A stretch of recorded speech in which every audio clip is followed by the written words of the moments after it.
Most people have resigned themselves to the idea that if they want a serious zoom lens, they have to lug around a camera bag the size of a small suitcase. But then you pick up this little silver unit, and it honestly makes you question why anyone would bother with the heavy gear for a casual vacation.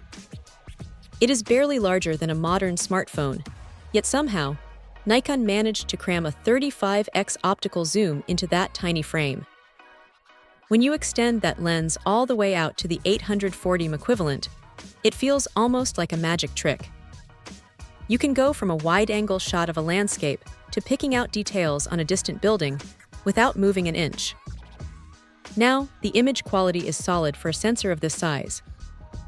It uses a 20-megapixel BSI CMOS sensor, which handles light better than those old point-and-shoots from a decade ago.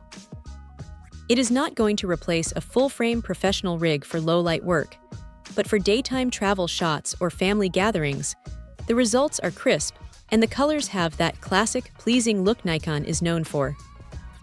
The tilting screen is a nice touch, too. It makes getting those awkward low-angle shots or overhead crowd photos much easier since you aren't just guessing what the frame looks like. What really stands out is how it handles video. It shoots in 4K, which is impressive for something that fits in a jacket pocket. The footage is sharp, though you definitely want to keep a steady hand or use a tripod because, at that extreme zoom range, even a slight tremor can make the image dance around a bit. The vibration reduction does a decent job of smoothing things out, but physics is physics, and at 840 you are pushing the limits of handheld stability. Connectivity is another area where this thing tries to be modern.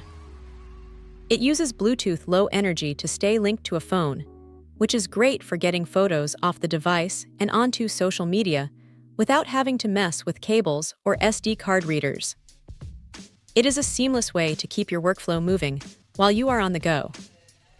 If there is a downside, it is that the battery life can be a bit temperamental if you are constantly using the Wi-Fi or shooting 4K video. It is smart to carry a spare if you are planning a full day of shooting.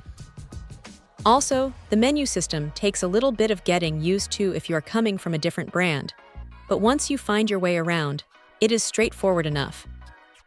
It is not a perfect camera, and it won't win any awards for high ISO performance in a dark room, but for someone who wants to travel light without sacrificing the ability to reach out and grab a distant subject, this is a surprisingly capable little companion. It hits that sweet spot between convenience and capability that most people are actually looking for. Check out the video description for updated price. And thank you for watching this video.